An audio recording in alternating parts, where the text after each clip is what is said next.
Bonjour à tous et bienvenue dans ce tout nouvel épisode de Recherche et Enquête cauchemardesque. On est de retour sur le terrain et plus précisément à Saint-Sorlin-en-Bugey ou Saint-Saturnin-en-Cuchet, son vieux nom, pour visiter les ruines du château de Cuchet.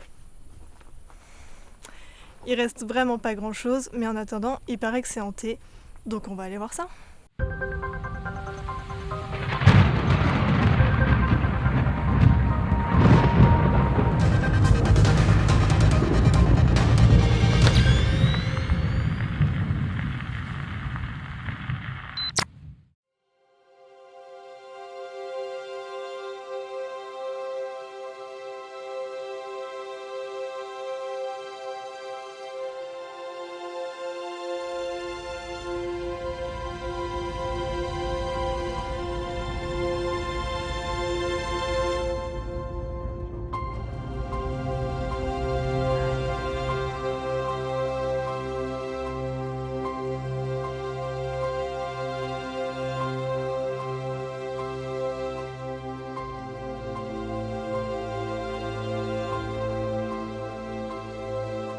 Saint-Sorlin-en-Bugey se nommait autrefois Saint-Saturnin-en-Cuchet. Cuchet, c'est le nom du château, dont maintenant il ne reste plus que des ruines au sommet de la falaise.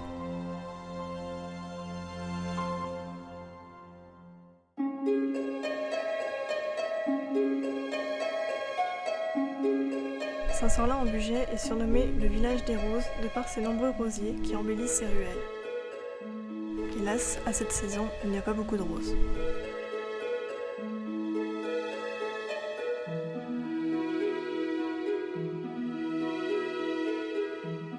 Historiquement, une lutte incessante entre Dauphinois et Savoyards marque la région, et ce jusqu'en 1355, quand Saint-Sorlin devient finalement savoyard.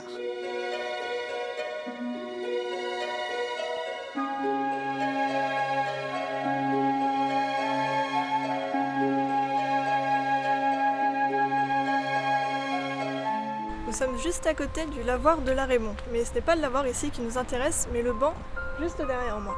Car c'est ici que Nicolas Augusto, de la très célèbre équipe des RIP, s'est assis et a ressenti un phénomène paranormal.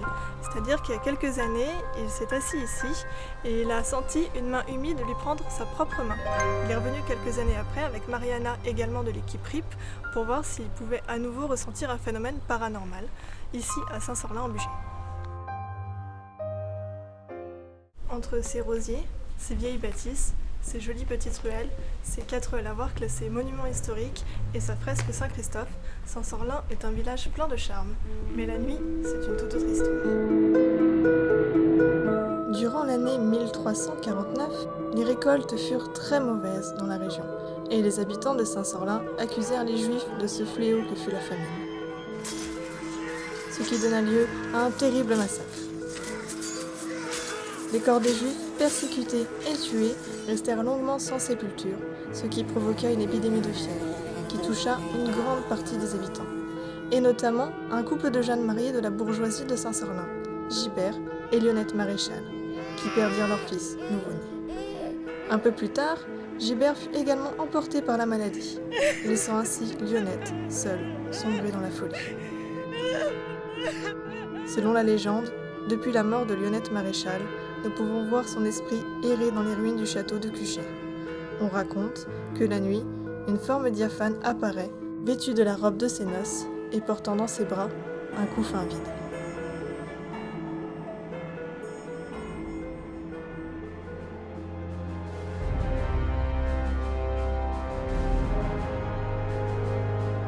Maintenant que nous avons tous les éléments de la légende en main, nous nous retrouvons ce soir pour notre investigation paranormale.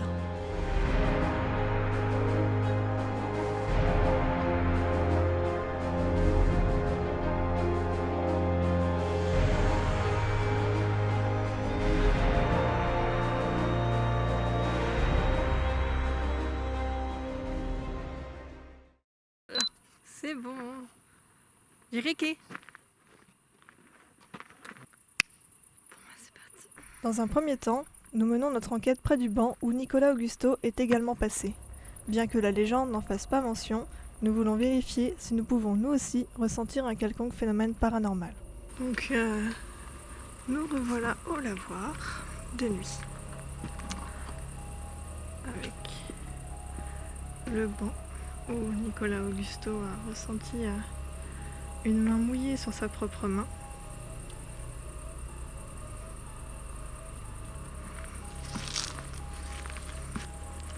Je propose qu'on essaye de s'asseoir sur le banc.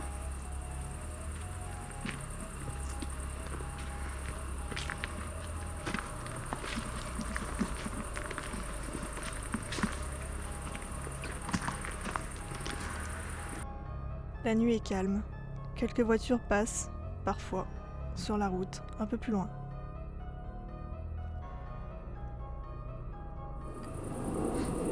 Une dame blanche derrière moi. Et un monsieur blanc. Nous restons une vingtaine de minutes assis sur le banc, mais rien ne se passe.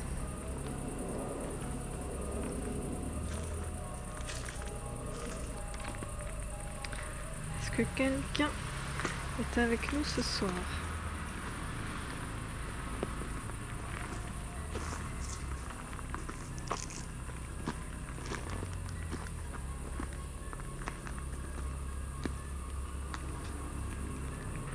Si vous voulez vous manifester, on a des appareils à disposition.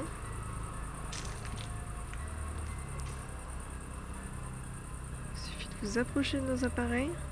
Malgré plusieurs appels, la LED de notre détecteur reste verte, signifiant qu'il n'y a aucune activité électromagnétique. Vous pouvez vous manifester à tout moment. Nous resterons attentifs. Nous avons laissé le MF tout seul sur le banc parce qu'il capte quelque chose. Même le plan fixe de 30 minutes sur le banc ne montre aucune étrangeté lors de notre analyse. Cependant, les petits curieux de la nuit, eux, sont bien présents.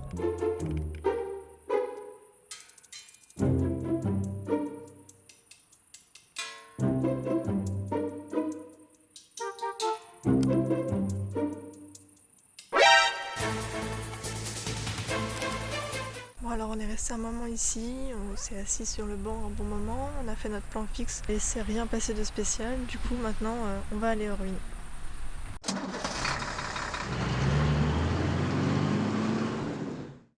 C'est briqué de ce côté. Avec aussi de ton côté là? Non, pas du tout, elle est éteinte. Quoi?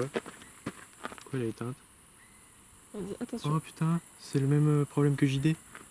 Donc la première caméra s'est éteinte toute seule et quand on l'a rallumée, ça affichait un point d'exclamation. Petite anecdote, le grand JD a eu exactement le même problème.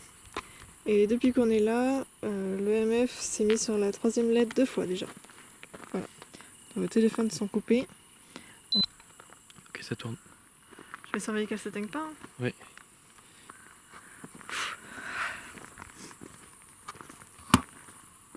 Tu vois le MF de là où t'es? Ouais. Parfait.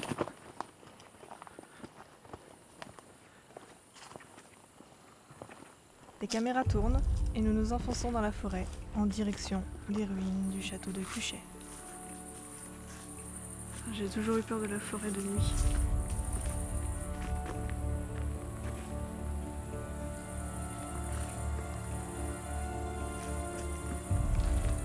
Je peux pas me souvenir du chemin, moi, la nuit.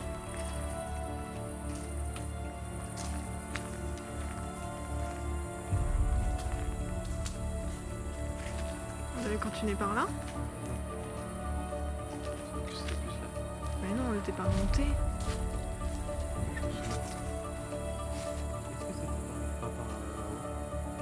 On s'est trompé de chemin.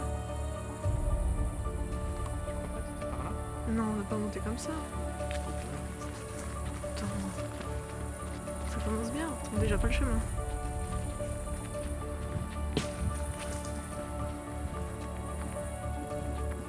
Oui, là, c'est là. De nuit, dans les bois, il nous est plus difficile de retrouver le bon chemin. Mais heureusement, les ruines ne sont pas très loin. Après quelques minutes, nous arrivons sur le site.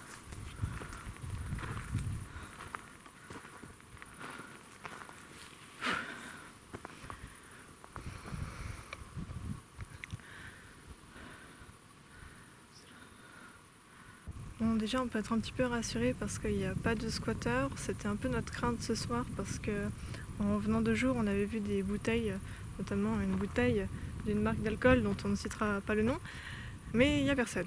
L'endroit n'est pas très grand et nous ne pouvons pas faire le tour de la ruine car elle est en bord de falaise.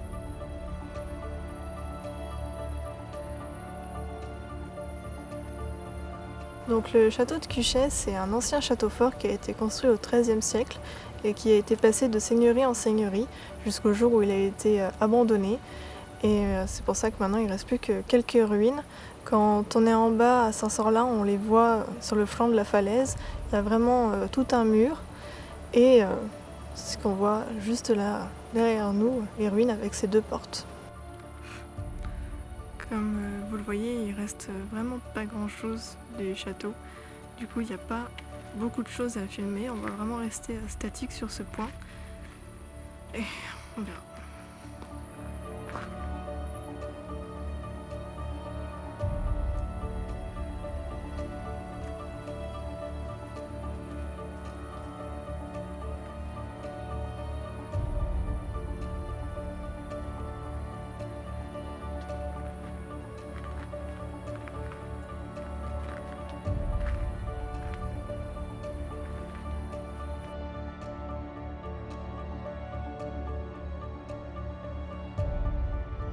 Nous décidons alors d'installer un plan fixe d'1 heure sur le site.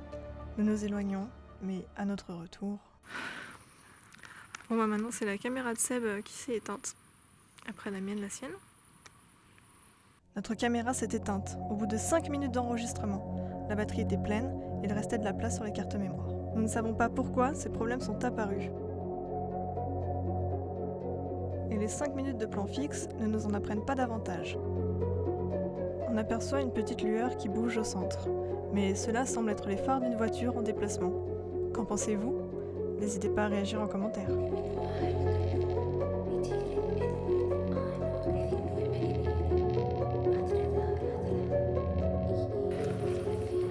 Bon ben, j'ai une de mes deux caméras qui s'est éteinte définitivement pour cause de batterie et non pas de phénomènes paranormaux, donc je me retrouve qu'avec une seule caméra. Est-ce que quelqu'un est avec nous ce soir ? Lionette, est-ce que tu es là ?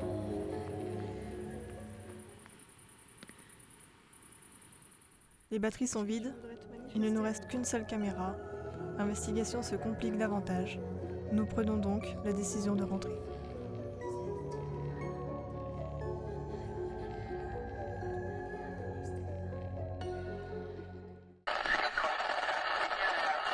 On se retrouve maintenant en studio pour débriefer un peu cet épisode parce qu'on a eu pas mal de soucis et on voulait en parler. Le problème le plus important qu'on a eu est d'ordre technique. En fait, ce sont nos 3 caméras qui se sont éteintes ponctuellement au fur et à mesure de l'épisode. Quand on était au lavoir, on n'a eu aucun problème. C'est une fois arrivé aux ruines que les premiers soucis sont arrivés. Il y a d'abord ta caméra à toi de face cam qui s'est éteinte. Et puis ensuite, il y a la deuxième caméra qui s'est éteinte, la mienne. Quand on a voulu faire un plan fixe, on l'avait posé, on a attendu 1 heure un peu plus loin. Et en fait, quand on est revenu, elle était déjà éteinte. Donc il y avait de la batterie, il y avait de la place sur les cartes SD.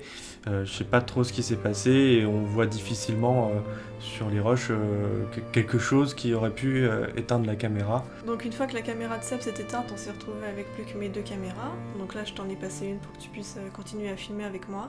Ouais. Et là, j'ai une autre de mes caméras qui s'est éteinte cette fois pour cause de batterie. Donc Bah du coup c'était un peu compliqué parce que nous ce qu'on veut c'est on a une espèce de charte quand même, on veut avoir une caméra sur Anaïs, une caméra dans ses mains pour voir un petit peu ce qu'elle voit et puis une 3e caméra pour voir l'ensemble. Donc notre investigation s'est arrêtée ici mais on compte quand même y retourner pour mener une enquête un peu plus approfondie. En plus on est quand même frustré du peu d'images qu'on a ramenées, du peu de phénomènes qu'on aurait observés.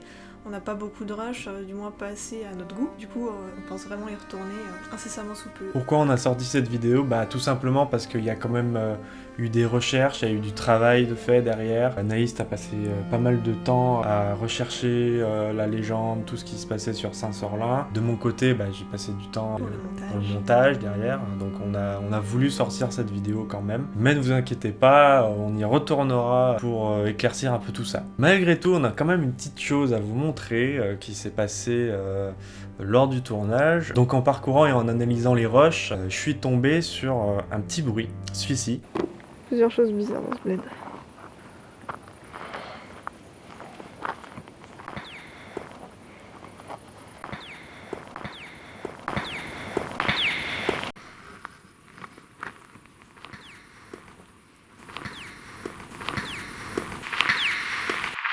Bon, je sais pas ce que vous en pensez, mais nous, on a réfléchi pendant pas mal de temps sur ce petit bruit qui a l'air un petit peu dissocié du son qu'on entend autour de l'ambiance ou même de la respiration d'Anaïs Ou de mes pas. ou de ses pas. On a pensé à tout. Moi, j'ai pensé à un couinement de nez, un oiseau, ouais, toi t'avais dit un oiseau. Et au final, Anaïs a pensé à un animal tout bête qui vit la nuit. On les connaît tous.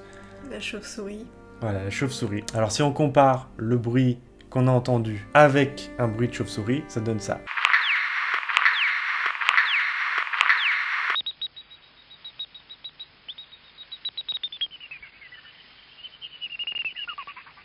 Voilà, donc on peut quand même voir que c'est un peu similaire comme bruit. Ça peut être une chauve-souris comme ça peut être une onde radio, quelque chose d'autre. À savoir aussi que sur place, on n'a pas spécialement vu de chauve-souris. En tout cas, on n'a pas fait attention.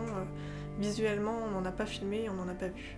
Donc voilà, dites-nous ce que vous en pensez en commentaire, parce que ça nous intéresserait de savoir un petit peu vos avis. Malgré tous ces problèmes techniques, j'espère que la vidéo vous a plu. N'hésitez pas à laisser un petit pouce, un petit commentaire, ça nous aide toujours à monter dans l'algorithme de YouTube.